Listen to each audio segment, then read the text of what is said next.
Warahmatullahi taala wabarakatuh. Testing ya.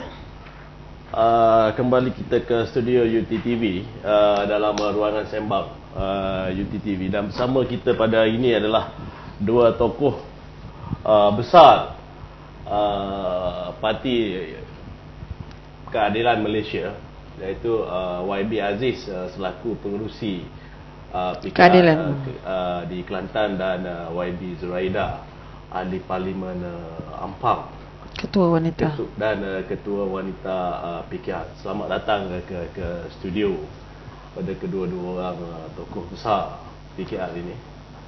Dan perbincangan kita pada petang ini berkisar kepada pilihan PRU 13. Kita berbincang secara umum.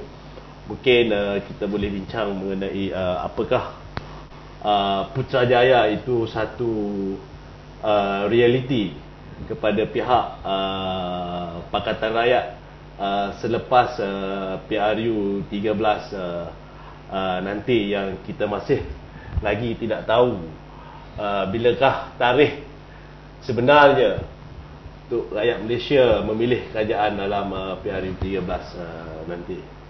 Dan sebagai seorang ahli parlimen, dan saya rasa kedua-dua ahli panel kita adalah ahli parlimen, apakah YB Aziz merasakan bilakah tarikh paling sesuai pilihan raya patut dibuat oleh Perdana Menteri sekarang ini? Terima kasih Saudara Mat selaku pengacara, dan pertamanya saya nak ucap banyak terima kasih kerana sudi menjemput saya untuk hadir ke studio UTTV. Sayanya taklah nak boleh dikatakan sebagai tokoh besar, tokoh kecil pada TV Kelantan je, sebagai diberi amanah untuk memimpin majlis pimpinan Parti Keadilan Rakyat Negeri Kelantan. Sebenarnya kita kadang-kadang dari segi singkatan parti ni biasa dikatakan PKR. Sebenarnya kita tidak menggunakan singkatan PKR, tapi keadilan. Itu singkatan kita. Kebetulan. Dari segi soal tarikh pilihan raya ni, bagi saya susah untuk kita nak membuat ramalan atau andaian, kerana ini bukan di luar. Kerana ini adalah di luar daripada kemampuan kita. Sebenarnya yang ini adalah tertakluk kepada bila Perdana Menteri merasakan bahawa Barisan Nasional ini boleh kekal sebagai pemerintah di Malaysia. Kerana kalau kita tengok perkembangan sehari tengah hari ni, perkembangan semasa ni, kita tak nampak pun bahawa Barisan Nasional ini dapat mengekalkan ataupun apatah lagi nak mendapat 2/3. Jadi bagi saya, secara peribadinya, saya jangka pilihan raya ini tidak akan dibuat dalam masa terdekat, dan kemungkinan akan dibuat selepas hari raya ni. Okey, YB, apakah jika peluang PR Pakatan Rakyat jika dibuat pilihan raya pada bulan 6, dan bagaimana peluang Barisan Nasional jika pilihan raya itu dianjakkan kepada bulan 9 ataupun dilewatkan? Apakah peluang-peluang yang pada YB nampak dalam perkara ini? Okey, saya ucapkan terima kasih kepada UTTV, yang saya pun tadi tanya UTTV itu apa maknanya, punya UMNO tumpas. Jadi insyaAllah lah pada PRU 13 ni kita akan tumpaskan BN UMNO dan mengambil alih Putrajaya. Saya ucapkan terima kasih saya dengan saya adalah YB Aziz. Yang tadi soalan tanya tentang pilihan raya ke-13 Kita lihat keadaan sekarang, UMNO, BN dalam keadaan sangat-sangat rapuh.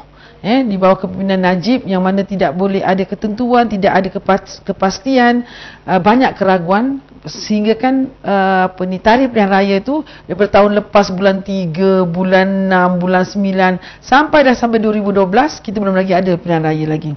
Jadi kita lihat pada gelombang merah yang Najib lancarkan pada minggu lepas, seolah-olah dia menunjukkan dia keberanian dia untuk berjumpa dengan Agong untuk bubarkan parlimen. Tapi sebaliknya tindakannya dia pergi lari ke UK dan US. Jadi saya lihat dalam keadaan sekarang memang UMNO BN dalam keadaan sangat rapuh. Jadi mereka takut untuk menetapkan tarikh pilihan raya, kerana kalau kata tadi kita buat sekarang pun dia kalah, buat lewat pun dia juga akan kalah, kerana dia dalam keadaan tersepit. Jadi kalau lagi lama, dia beri ruang pada kami untuk lebih lagi membongkarkan penyelewengan, membongkarkan ketimpangan kerajaan BN UMNO. Kalau sekarang dia buat, dia pun juga takut kerana dia perlukan masa untuk membaik pulih imej mereka, untuk mengharapkan untuk dapatkan kemenangan dalam Perayaan 13 ini. Dan kita lihat pergolakan terkini, banyak tokoh-tokoh pegawai kerajaan yang terkini adalah pegawai polis yang masuk pada PAS. Dan lepas tu pagi ini pula kita lihat peguam yang membela Saiful Dr. Yusof Zainal yang menjadi peguam lawan kita pada kes Anwar dan Saiful, hari ini menjadi peguam pembela kepada Anwar dalam kes Bersih. Jadi ini saya rasa amat menakutkan Barisan Nasional. Tapi kalau ikut Rosmah punya jangkaan, saya ingat Rosmah kata biarlah buat sampai penghujung penggal kerana biar dia dapat menikmati sebanyak mungkin sebagai First Lady, kita tak dapat lagi peluang. Jadi saya rasa mungkin itu akan terjadi untuk Perayaan 13 ini. Bila YB mengaitkan nama First Lady Malaysia, FLOM, sebagai, saya tak faham kenapa Rosmah yang mengatakan, sedangkan Datin Sri hanya seorang isteri kepada seorang Perdana Menteri. Apa kaitan sebenarnya YB? Saya memang saya memang rasa memang tidak ada kaitan, tidak sepatutnya ada kaitan, tetapi sudah oleh kerana Najib ini menampilkan satu keterampilan yang sangat tidak berkeyakinan, nampak yang dia tu bukan seorang yang ada keberanian, jadi makanya di Malaysia ini sudah dimain-mainkan ataupun diajuk-ajukkan bahawa apa-apa yang keputusan yang Najib nak buat, dia kena tanya pada Rosmah. Jadi itu jelas sebab kaitan itu. Ini saya nak buat sikit. Mungkin itu dari segi sebagaimana pandangan Kak Zu tu, yang Muhammad Kak Zu tu. Tapi kalau kita lihat perkembangan, yang mana benda ni sudah menjadi rahsia umum. Rahsia tapi umum. Kita tengok dari segi majlis. Saya lupa apa majlis dulu semasa Perdana Menteri sakit. Bukan timbalan Perdana Menteri yang mewakili Perdana Menteri, tapi Rosmah yang mewakili Perdana Menteri. Dan kita lihat dari segi dalam penampilan dalam TV, setiap kali ada Perdana Menteri mesti ada Rosmah selepas pada tu, ataupun Rosmah dulu daripada Perdana Menteri sendiri. Dan dalam majlis rasmi, Rosmah berjalan dulu kita tengok daripada Perdana Menteri. Dan benda-benda ni semua dinilai oleh rakyat, dinilai oleh kita semua, menampakkan bahawa peranan Rosmah tu besar dalam pentadbiran Najib ni. Apakah peranan yang dimainkan oleh isteri Perdana Menteri pada hari ini menyebabkan rakyat itu meluak dan menolak Barisan Nasional itu sendiri? Dan apakah pihak-pihak sendiri merasakan peranan yang dimain ataupun pihak PR takut dengan keberkesanan peranan yang dimainkan oleh isteri Perdana Menteri ini, menyebabkan pihak menyerang isteri Perdana Menteri yang tidak ada kaitan dengan politik ini? Itulah sebenarnya saya tidak mahu menyebut tentang isu Rosmah. Saya sebut tadi sebagai satu saja tempelan kerana tidak agus kita nak membesar-besarkan Rosmah yang tidak ada bermakna dalam kerajaan kita. Tapi oleh kerana you dah tanya ni, saya nak sebut kewujudan Rosmah itu tidak membantu Perdana Menteri Najib atau BN UMNO. Kerana semenjak dia menjadi menduduk sebagai isteri Perdana Menteri, kita lihat banyak statement-statement yang dia buat telah memalukan negara kita. Contohnya tsunami di Jepun, dan buat statement mengatakan, sedangkan isu-isu tu semua dia tak faham sebenarnya. Jadi banyak-banyak perkara lain yang dia buat statement yang telah backfired kepada BN UMNO itu. Dan jadi Rosmah ini tidak sedikit sebanyak telah menambahkan lagi kebencian rakyat kepada Barisan Nasional, kebencian rakyat kepada Najib, dan rakyat menunggu, tak sampai sempat nak menunggu untuk menjatuhkan kerajaan BN Najib, dan termasuk Rosmah yang kalau orang cakap banyak mengada-ngada lebih daripada itulah, itu yang menyebabkan rakyat benci sekarang. Dan saya juga mendapati dalam media-media YB Zuraidah, seorang YB yang banyak mencukil isu-isu untuk dibawa kepada pengetahuan rakyat Malaysia. Dan kalau tak salah saya, isu terbaru yang dibawa oleh YB adalah mengenai seorang pemimpin besar dalam UMNO dan seorang yang glamour dalam dunia hiburan, di Malaysia ini. Jadi apakah pihak PR itu sendiri sudah terikut-ikut dengan gaya pihak Barisan Nasional yang di mana selalu memainkan isu-isu yang melibatkan skandal, yang melibatkan maruah? Apakah pihak PR sendiri sekarang ini pun dah memasuki era yang sama seperti mana yang dimainkan oleh pihak Barisan Nasional ini? Saya rasa itu ada dua perbezaan. Satu, nak memalukan orang, mengaibkan orang dan maruah seseorang itu. Tetapi sebagai saya dan YB Aziz sebagai ahli parlimen, kita bertanggungjawab pada rakyat Malaysia. Setiap duit yang dibelanjakan, setiap duit sumber yang mereka dapat itu, mereka harus bertanggungjawab. Jadi bila kita dapat maklumat bahawa memang ada laporan dan ada bukti-bukti yang kukuh, kita lihat bagaimana seorang menteri boleh bermewah-mewah dan berbelanja wang yang sedemikian banyak, maka tanggungjawab kamilah untuk membawanya ke tengah dan menjawab dari mana semua wang itu, kerana kita tidak mahu mereka melakukan penyelewengan. Kita lihat sebagai skandal lembu 220 juta untuk bantu rakyat tapi tidak digunakan untuk rakyat. Begitu juga dengan kes Syafiq Afdal ni, kerana kita nak persoalkan. Jadi kalau dia bersih, dia just boleh sebut bahawa duit itu daripada apa pun, sumber apa pun, dia bertanggungjawab untuk memberikan penerangan. Itu yang kita sasarkan sebenarnya. Mungkin Aziz boleh dia nak komen sikit itu. Sebagaimana tu sebenarnya kita jangan keliru. Yang kita fokuskan adalah dari mana sumber wang tu. Kita tak persoalkan hubungan. Apa dia nak berhubung, siapa dia nak berkawan, siapa dia nak berhubung, itu bukan masalah kita. Tapi apabila kita bangkit tu, adalah pertanyaan kata apa kaitannya. Sebab itulah yang kita fokuskan adalah dari mana duit itu didapati dan ke mana dibelanjakan tu. Dengan kemampuan seorang menteri, kita tahu sekarang ni pendapatan pun bukan 20,000 lebih je. Tapi dah bagaimana dalam masa 4 bulan sampai 1.5 juta boleh diberi kepada seseorang. Itu saja yang kita persoalkan. Tapi kalau berbeza dengan kita lihat you kata skandal UMNO ni, tengok ambil gambar YB Azmin di dalam tandas, mengikut teropong-teropong orang, itu memang kerja orang bodoh dan memang politik jijik itu. Itu congkil benda yang bukan-bukan itu. No, masuk YB, pihak PKR mencari isu yang boleh memberi kesedaran kepada rakyat, memberikan pengetahuan, kepertanggungjawaban seorang menteri, kepertanggungjawaban seorang wakil rakyat. Ini yang kita nak memberikan pengetahuan ataupun education kepada rakyat, bahawa rakyat berhak untuk mempersoalkan setiap menteri, setiap wakil rakyat yang hidup bermewah-mewah, yang berlebih-lebihan cara hidupnya. Mereka berhak untuk mempersoal pada menteri ke siapa, bagaimana dapat sumber wang itu. Jadi kita mesti ada keberanian untuk berikan rakyat bahawa inilah cara mentadbir sebuah negara, inilah tanggungjawab rakyat untuk mempersoalkan pemimpin mereka. Okey, kita tinggalkan masalah skandal. Saya lebih kepada, sebab saya pun ingin bersama dengan PR di Putrajaya selepas PRU 13 nanti.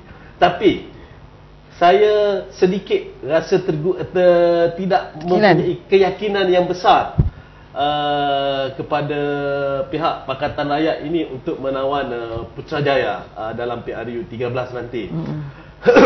Kerana apa yang saya tengok pada hari ini adalah pihak Pakatan Rakyat ini lebih kepada memainkan isu-isu untuk menarik rakyat, menyokong mereka ke Putrajaya daripada lebih kepada untuk memberi khidmat kepada rakyat setelah mereka berjaya lagi. Saya rasa ini yang lebih dikehendaki. Pada saya tidak ada bezanya Barisan Nasional dengan pihak PR jika saling menuding di antara satu sama lain. Itu pada pandangan saya. Tapi apakah sebenarnya yang ingin dibawakan oleh PR kepada rakyat Malaysia selepas PRU 13 nanti, insya-Allah? Okey, saya beri khidmat kepada rakyat tadi kata ni kurang yakin. Saya insya-Allah saya rasa perbezaan itu ketara. Di antara khidmat yang diberikan oleh wakil rakyat Pakatan Rakyat dengan Barisan Nasional, memang jurangnya sangat besar. Kerana kita di Selangor, buat pertama kali pembangkang menang di Selangor, rakyat dapat membezakan khidmat kami kepada rakyat. Kalau bandingkan dengan Wakil Rakyat Barisan Nasional UMNO yang tidak turun padang, yang rakyat tidak kenal, yang susah untuk ditemui, susah untuk didampingi. Itu dah memang jelas. Bukan peringkat kami saja wakil rakyat, peringkat ahli majlis, peringkat ketua kampung. Ini semua rakyat dalam kawasan kenal. Dan mereka tahu di mana mereka nak hubung untuk mendapatkan menyelesaikan masalah-masalah mereka. Itu pertama. Yang keduanya, kita tidak menuding-nuding jari. Kita mara ke depan dengan kita bawa manifesto buku jingga kita.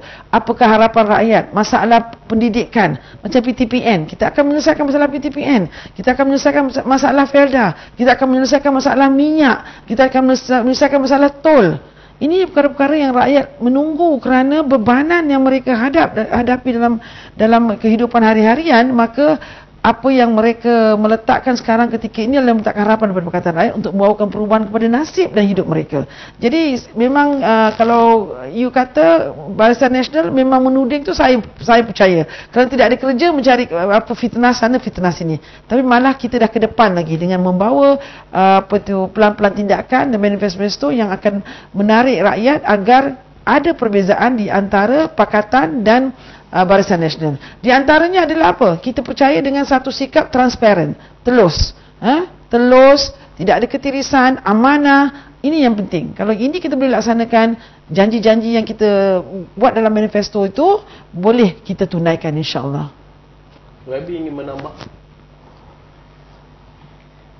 Saya melihat suasana seolah wakil rakyat berkesan bertugas pada rakyat itu, mungkin itu kalau kita lihat dari sudut amalan yang dibuat oleh Barisan Nasional. Sekarang ni institusi wakil rakyat ni seolah-olah pegawai kebajikan masyarakat. Kalau pergi ke bawah mesti bawa projek, mesti bawa wang lah misalnya. Sebab kalau kita pergi, sebenarnya bagi saya wakil rakyat ni, kalau parlimen lah contohnya, sepatutnya kalau amalan Barisan Nasional sekarang ni dia memperuntukkan lebih kurang 1 juta kepada 1,5 juta sebab kepada ahli-ahli parlimen Barisan Nasional. Tapi amalan demokrasi di Malaysia ni dia tidak menghormati perlembagaan. Kita wakil rakyat pada pembakaran ni dinafikan. Malahan surat kita bukanlah hantar kepada menteri, tidak dilayan. Tidak dilayan untuk surat untuk cadangan.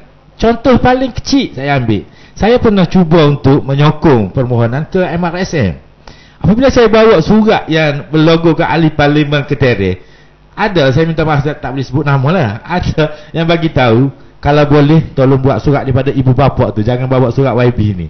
Jadi sampai tahap tu diskriminasi yang diamalkan oleh negara kerajaan Malaysia ni, kerajaan pimpinan Perdana Menteri Najib ni. Sebab itulah kita melihat kalau buat apa pun dari pihak pembakaran ni tak nampak, tapi UMNO bertelur sebiji di PCR seluruh Malaysia. Sebab tu kadang-kadang kita nampak tenggelam hakikatnya. Sebenarnya wakil rakyat bagi saya ni membawa masalah rakyat kepada agensi kerajaan yang terlibat, bukannya bawa duit pergi bagi kepada rakyat. Sebenarnya kita kena perbetulkan persepsi rakyat tu. Itu bagi saya. YB Putrajaya, route to Putrajaya. Apakah dalam Pakatan Rakyat itu, sebab ada setengah-setengah rakyat Malaysia, rakyat di bawah tidak yakin dengan Pakatan Rakyat ini adalah kerana pakatan, 3 parti dalam Pakatan Rakyat itu sendiri ikatannya kelihatan tidak kuat, rapuh, tidak seperti mana yang BN, pihak Barisan Nasional, mereka bertanding di atas satu lambang. Tapi di pihak Pakatan Rakyat bertanding di atas 3 lambang kerana 3 parti. Apakah ini tidak menimbulkan kerisauan di pihak Pakatan Rakyat? Kerana keyakinan rakyat melihat Pakatan Rakyat mungkin tidak bersatu hati, tidur di atas katil yang sama tapi mimpi yang berlainan. Apakah ini faktor ini tidak menggugat jalan Pakatan Rakyat ke Putrajaya? Okey, saya nak sentuh tentang analogi yang digunakan pasal tidur satu katil, mimpi lain-lain. Suami isteri pun mimpi lain-lain, tak ada sama. So jadi itu analogi yang saya rasa tidak tepat kita nak gunakan sebenarnya. Tapi dalam politik baru, inilah ada perbezaan dalam persamaan. Itu penting. Kerana kita nak buat politik baru, nak memajukan negara, mesti ada satu sistem yang mana ada check and balance dalam parti itu sendiri. Tapi kalau you kata pakatan ni seolah-olah tidak longgar, tapi BN itu kuat, saya tak setuju, kerana dalam BN itu banyak MIC, MCA, ada 14 parti komponen. Tetapi apa yang bersatu padukan mereka apa? Kerana kuasa yang ada.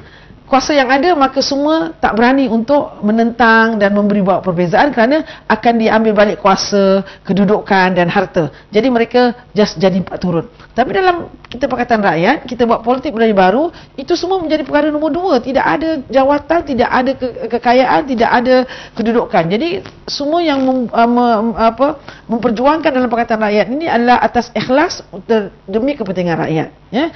Jadi tentang logo itu juga, logo Barisan Nasional dengan Pakatan Rakyat, saya juga nak mendengarkan bahawa dengan 3 logo ni ada satu politik budaya baru. Itu satu. Yang keduanya, dalam perlembagaan juga undang-undang yang ada ni, bukannya senang kita nak dapat permohonan kita itu nak diluluskan, kerana BN UMNO tidak akan meluluskan permohonan kita. Pakatan Rakyat berhasrat. Ya, kita berhasrat. Sebenarnya Pakatan Rakyat sudah membuat permohonan dulu, melalui Datuk Zaid Ibrahim dulu. Tapi sampai hari ini tak tahu ke mana permohonan itu. Mana pihak Pakatan Rakyat sendiri mengakui bahawasanya ikatan yang dibawa, satu lambang yang dibuat oleh Barisan Nasional itu lebih meyakinkan rakyat. Lebih memudahkan pada satu sudut, lebih memudahkan satu lamban. Di mana-mana pun satu lamban. Tapi mungkinlah tidak 100% memudahkan. Kita kena kaji dari segi perkembangan politik di Malaysia ni. Politik Malaysia ni mungkin unik dari segi itu. Jadi dari segi perbezaan, sebagaimana yang Kak Azul sebut tadi, tidur sebantar, mimpi lain-lain tu.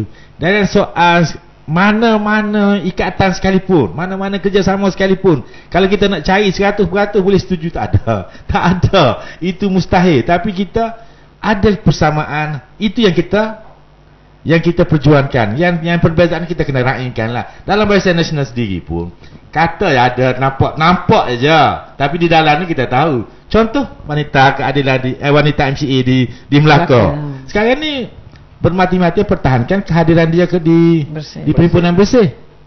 Walaupun ditekan oleh ketua menteri, walaupun ditekan oleh presiden dia mengakui bahawa ada yang tidak betul dalam amalan Barisan Nasional itu sendiri. Saya nak tambah sikit, dengan ada budaya politik baru yang dibawa oleh Pakatan Rakyat, ada perbezaan dalam pandangan walaupun kita dalam satu parti, dalam satu coalition. Sebab itu memberanikan BN orang Pakatan coalition parti daripada BN juga menyuarakan hasrat mereka yang berbeza. Kita MCA dah berani, Gerakan dah berani. Dulu mana berani? Tak berani. MIC semua dah berani nak memberikan pandangan lain berbeza dengan UMNO. Dulu tak berani. Sekarang dengan budaya politik baru yang dibuat oleh Pakatan, maka mereka juga mengambil cue dari situ, mengambil sedikit pengajaran dari situ untuk berani untuk menyuarakan perbezaan. Okey.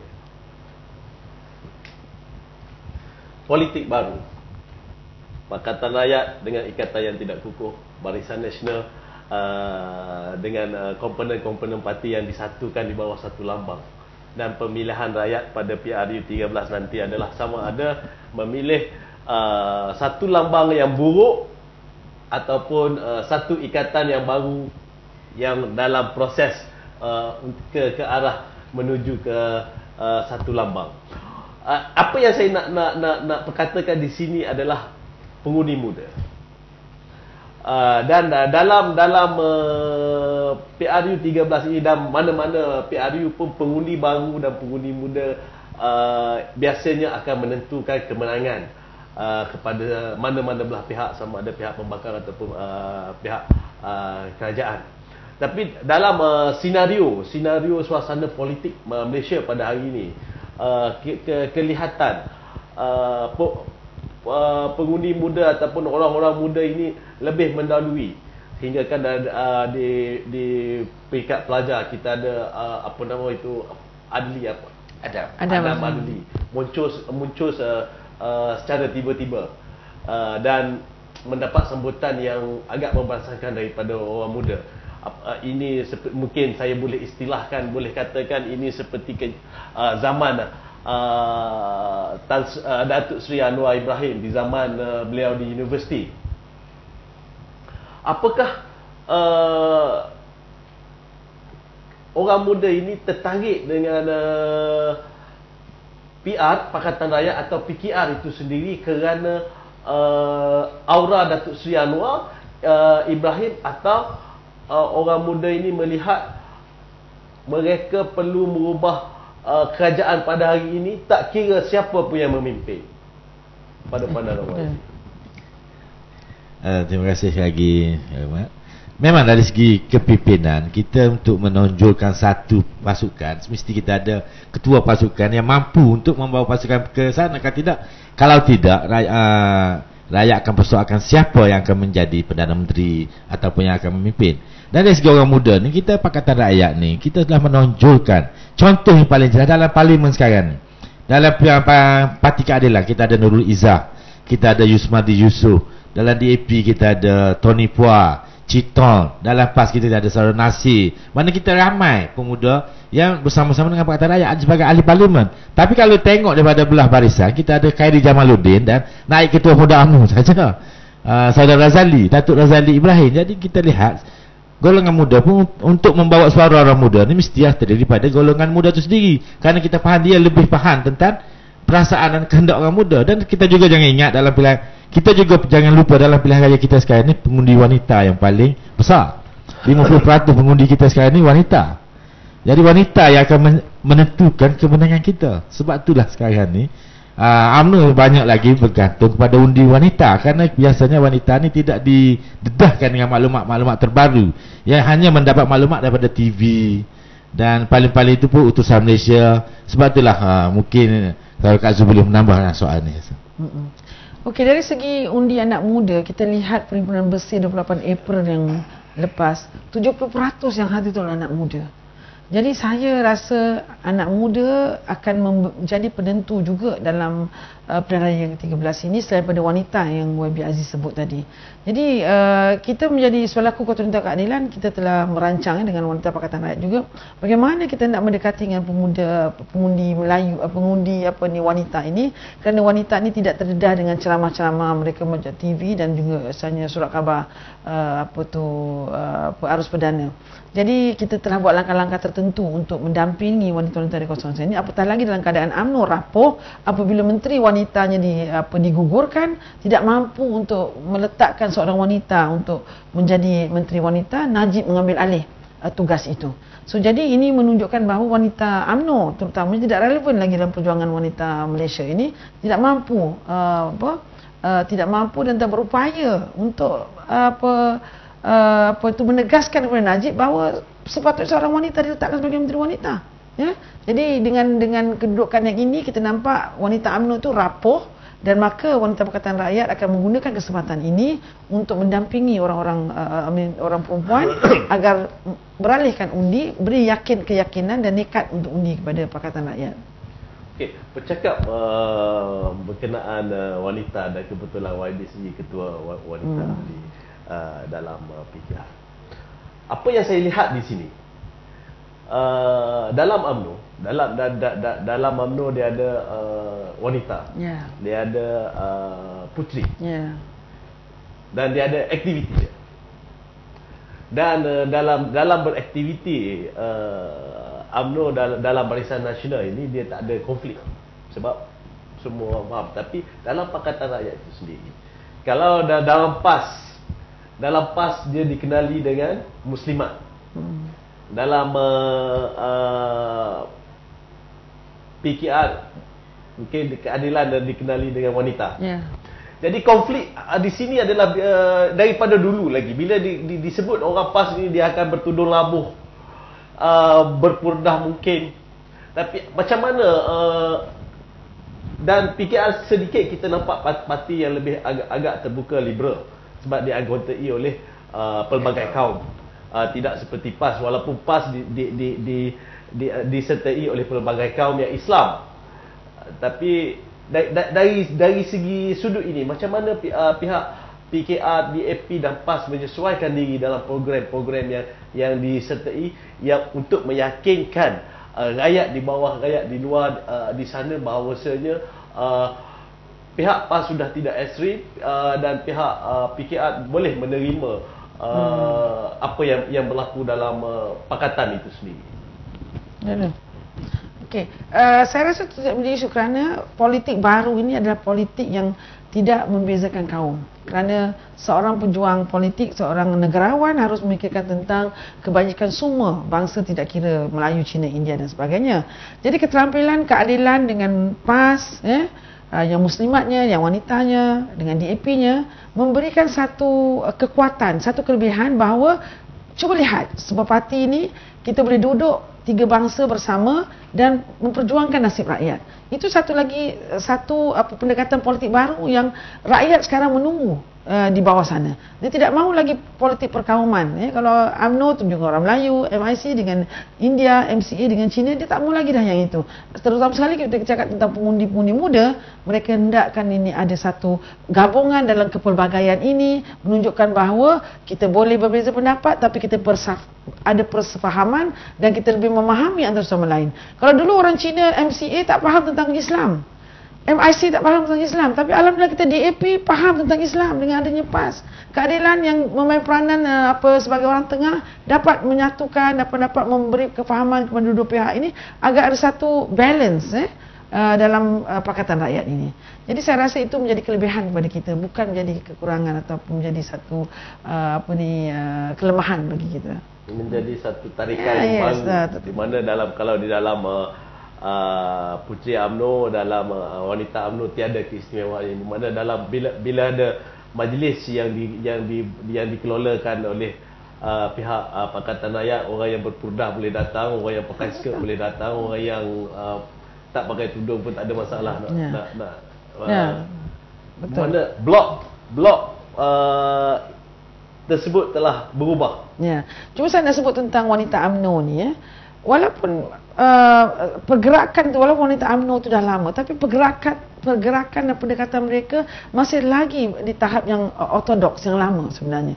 Pergi rumah ke rumah, masih lagi engage dengan urusan-urusan marhaban, berzanzi, yasin. Dia menggunakan teknik-teknik yang lama yang tidak membangunkan wanita itu. Sepatutnya mereka harus memberikan satu silibus baru ataupun pendekatan baru, memberikan majlis-majlis ilmu dari segi celik undang-undang, celik kesihatan.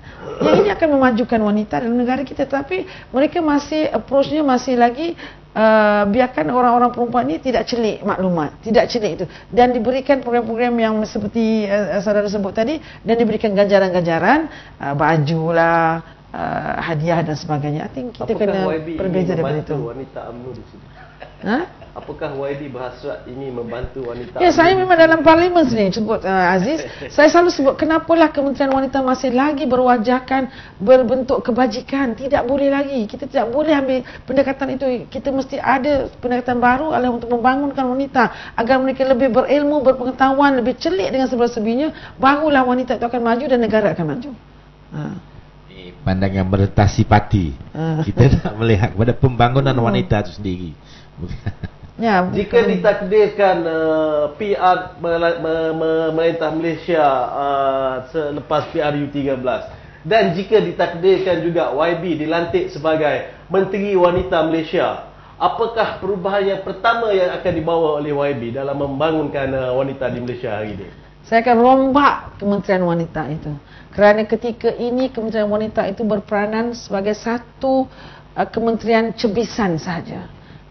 Dalam negara kita 50% adalah wanita. Anak-anak kita wanita muda banyak masuk universiti. Tapi bajet yang diperuntukkan untuk Kementerian Wanita hanyalah 3% daripada bajet, 0.3% pada bajet yang ada.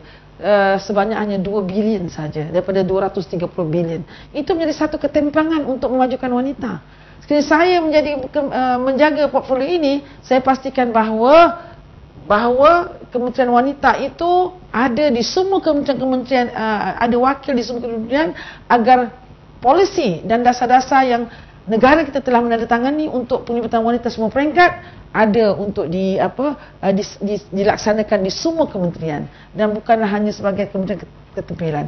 Yang ada sekarang, Kementerian Wanita seolah-olah tidak bertanggungjawab. Bila kalau kita tentang pendidikan, dia terus kata dengan pendidikan. Tanya tentang human resource pekerjaan, pergi kepada Menteri Sumber Manusia. Jadi sebagai tempelan saja, bukan satu kementerian yang bertanggungjawab tentang pembangunan wanita itu keseluruhannya. YB Aziz, adakah YB Aziz bersetuju dengan cadanan YB Zuraida yang bila dilantik menjadi Menteri Wanita akan merombak dan mendapatkan kuasa yang lebih besar? Apakah YB Aziz tidak risau selepas PRU 13 nanti dan maka akan wujudnya lah ramai perangai-perangai wanita dalam PR seperti isteri Perdana Menteri kita sekarang ini? Terima kasih. Ini kita membawa satu budaya baru, politik baru. Jadi kalau kita belum dibuat lagi, kita sudah ada prasangka buruk, rasa tak sesuai. Sebab mungkin saya faham daripada Yang Berhormat Kazu ni, untuk kepentingan memartabatkan wanita, meningkatkan martabat wanita, bukan mengganggu pun tugas lelaki. Kita insya-Allah kita dalam politik baru kita dapat bezakan antara memartabatkan wanita dengan mengganggu tugas lelaki. Rasa itu boleh faham. Okey. Kita pergi sikit ke, sebab ini kita bercerita pasal menuju ke Putrajaya. Dan apa yang saya faham, jika mana-mana parti di Malaysia ini, sama ada pihak BN Barisan Nasional ataupun pihak Pakatan Rakyat, ingin memerintah Malaysia, dua negeri yang patut mereka kuasai adalah Sabah dan Sarawak. Jika mana-mana pihak dapat sokongan daripada kedua-dua negeri ini, maka insya-Allah pihak berkenaan akan dapat membentuk sebuah kerajaan. YB sendiri mungkin pihak mempunyai rancangan-rancangan yang tertentu untuk negeri, kedua buah negeri. Kerana apa yang kita dimomokkan pada hari ini, dua negeri ini adalah fixed deposit pihak Barisan Nasional. Apakah saya baru pulang daripada Sabah. Sebenarnya kepimpinan keadilan kita kerap turun ke Sabah dan Sarawak sekarang, kerana kita tahu seperti apa saudara sebut, BN kononnya menjangkakan itu fixed deposit BN Sabah dan Sarawak. Tapi dengan gelombang yang ada sekarang, dengan mood yang ada sekarang, Sabah dan Sarawak tidak lagi menjadi fixed deposit pada BN UMNO. Kerana kalau di Sarawak, saya kita ingat pada pilihan raya negeri, kita dah boleh menjangkakan kita ada dapat 7 kerusi yang kita boleh menang berdasarkan daripada kemenangan di peringkat negeri. Jadi kalau kita tambah lagi 3, kita boleh insya-Allah 10 kerusi di Sarawak. Dan mood di Sabah sangat kuat kerana penyelewengan, kerana pembuka pendedahan dan sebagainya. Dan orang Sabah dia dah biasa dengan tukar baju. PBS lah, UMNO, BN, dia tak USNO, dia tak ada masalah bagi mereka, dan mereka telah bersedia untuk membuat perubahan pada ini. Kerana bila kita turun padang, dia kata slogan yang digunakan, ini kalilah, dia kata. Ini slogan Sabah, ini kalilah. Maknanya kali inilah dia akan membawa perubahan dan akan tukar baju dan memberikan peluang pada Pakatan Rakyat. Dan kita jangkakan kiraan kita 95 kerusi di Semenanjung, kalau 10 kerusi di Sarawak, 10 kerusi di Sabah, insya-Allah kita akan mengambil alih Putrajaya pada PRU 13 nanti. So keyakinan itu ada. Dan bagaimana di Selangor sendiri? Di Selangor saya mendengar pihak Barisan Nasional akan serang habis-habisan kerajaan yang dipimpin oleh Tan Sri Khalid Ibrahim. Apakah serangan ini akan menjejaskan peluang Pakatan Rakyat di Selangor? Serangan ini memang berterusan. Memang Selangor menjadi satu negeri idaman pada BN UMNO. Sebab tu awal-awal Najib kata walaupun macam mana pun dia akan rampas Selangor. Dan ketika ini memang turun dengan tibainya, dengan macam-macam turun di Selangor. Tapi saya yakin insya-Allah Selangor mantap di bawah kerajaan Pakatan Rakyat. Rakyat Selangor sudah lihat perbezaan pimpinan ataupun pentadbiran Pakatan Rakyat dengan berbeza dengan UMNO, yang mana kita pulangkan hasil negeri kepada rakyat. dan mereka telah merasakan nikmat itu, dan mereka akan terus memberikan sokongan kepada Pakatan Rakyat untuk terus mendapatkan nikmat, dan bertambah lagi yang akan kita berikan kepada mereka. Jadi insya-Allah Selangor memang mantap dan kuat, dan insya-Allah dapat mempertahankan kedudukan kerajaan Pakatan Rakyat di Selangor. Rakyat Selangor dapat menerima pemerintahan kerajaan di bawah pimpinan Tan Sri Khalil Ibrahim.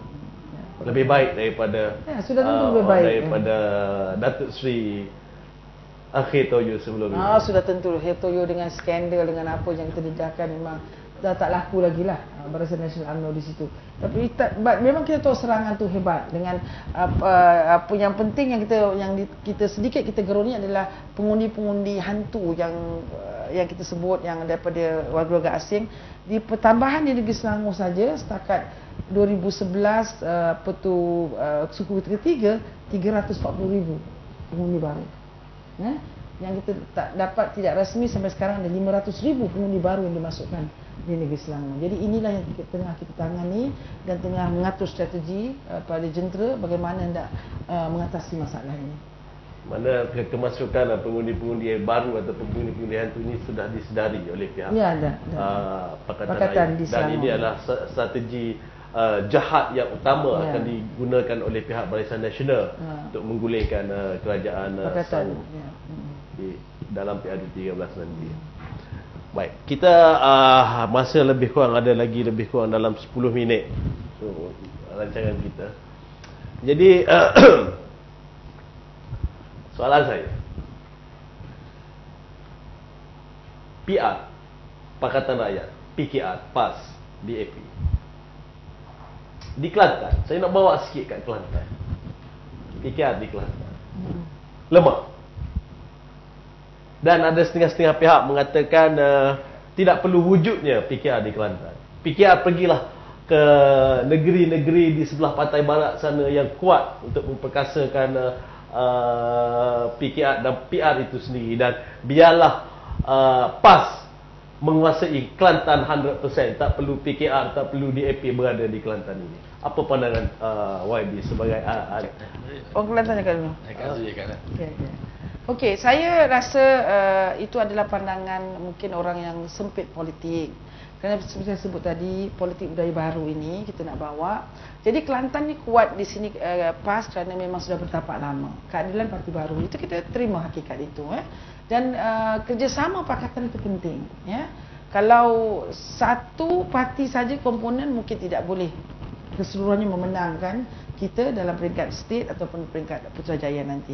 Tapi kita di Kelantan ini keadilan sedang membangun. Saya lihat kekuatan di Kelantan ini. Parti Keadilan di bawah Aziz telah menambahkan anggota, telah menguatkan jentera dan sebagainya, dan saya lihat ada kerjasama di peringkat akar umbi, di peringkat jentera.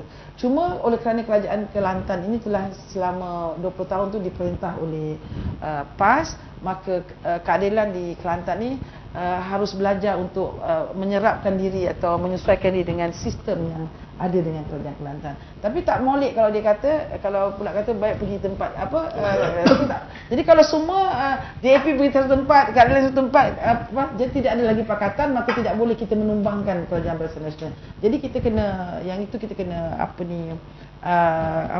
jelas dari segi itu. Saya nak menambah sikit. Dari segi sebenarnya ini soalan persepsi. Kita melihat, kalau kadang-kadang kita melihat, saya ambil contoh mudah. Contoh mudah berlaku banjir di sebelah Pekalan Kubur dulu kan. Maka datanglah UMNO membawa bantuan daripada kerajaan Barisan Nasional, sebenarnya membawa bantuan dengan tapi berlogokan UMNO. Maka dia orang rakyat kata ini bantuan UMNO dah sampai. Okey, settle ya men. Datang pula PAS kerajaan negeri, dan jentera dia tu dibantu oleh PAS kawasan. So menggunakan logo PAS. Maka dia kata, UMNO dah datang.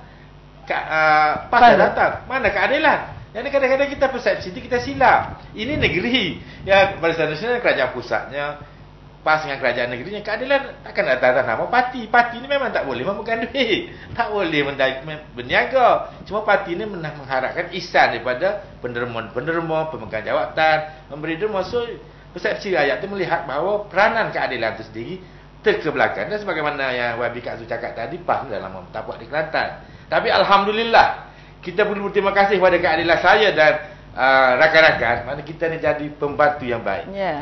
Kita bukan pembantu yang nakal, kita pembantu yang baik. Tapi Alhamdulillah kita akan sentiasa berikhlas, beramanah untuk membantu mengangkat kerjaan Kelantan dan akan merampas untuk sama-sama merampas Putrajaya, insyaAllah. Saya ingin menyentuh sedikit sentimen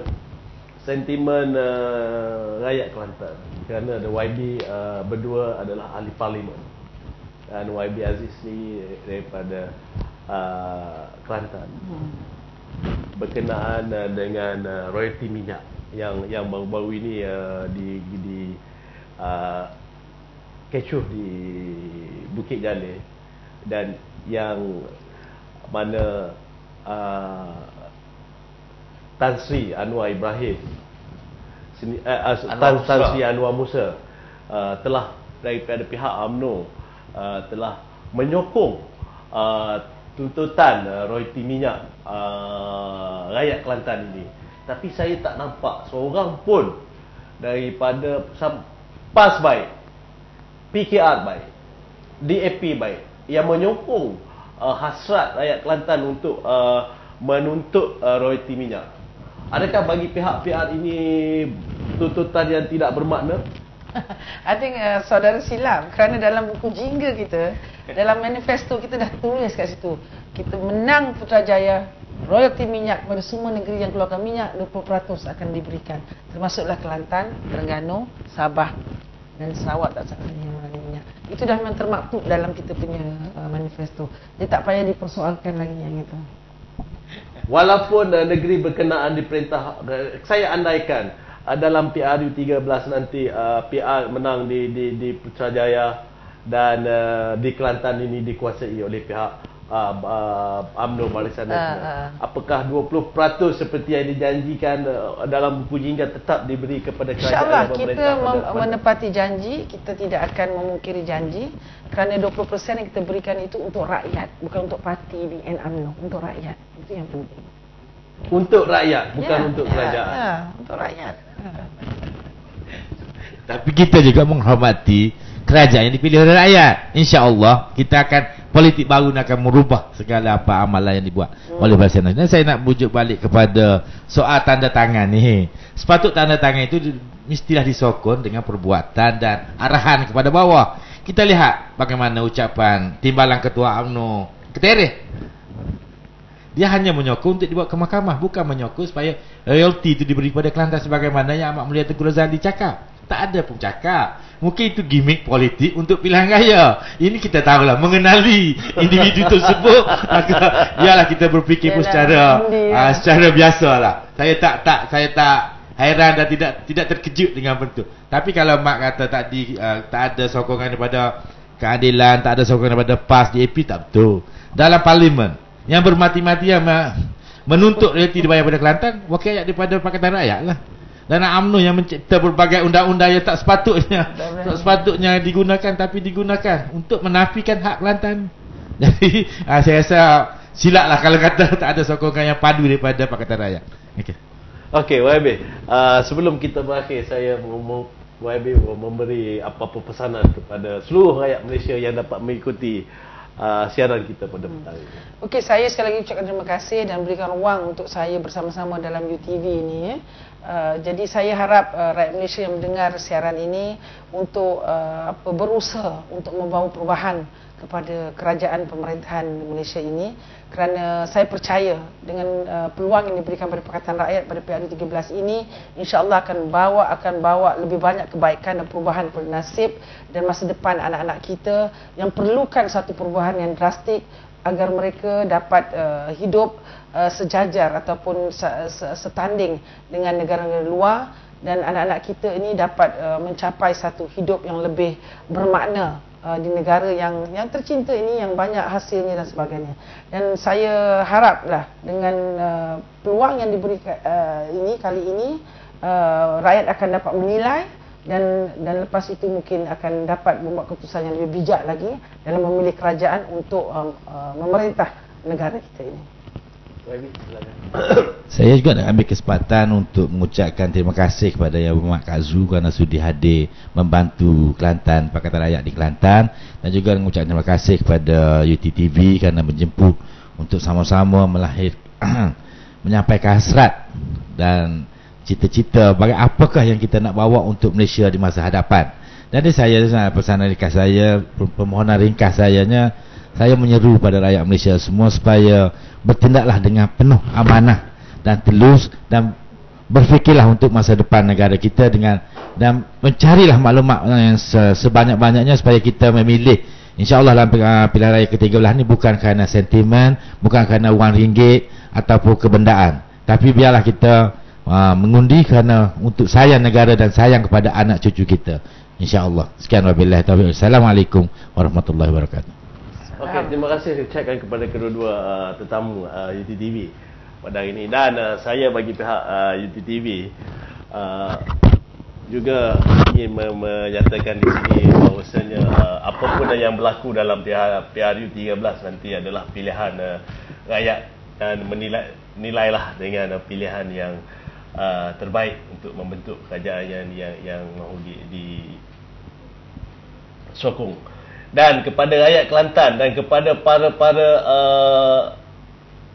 penuntut royalti minyak, saya ingin nyatakan di sini sokongan saya terhadap agenda mereka mengenai boikot Petronas teruskan, walaupun pihak ramai daripada di kalangan anti boikot Petronas ini yang mengecam tindakan ahli-ahli yang boikot Petronas ini. Saran saya, teruskan, jangan pedulikan mereka ini.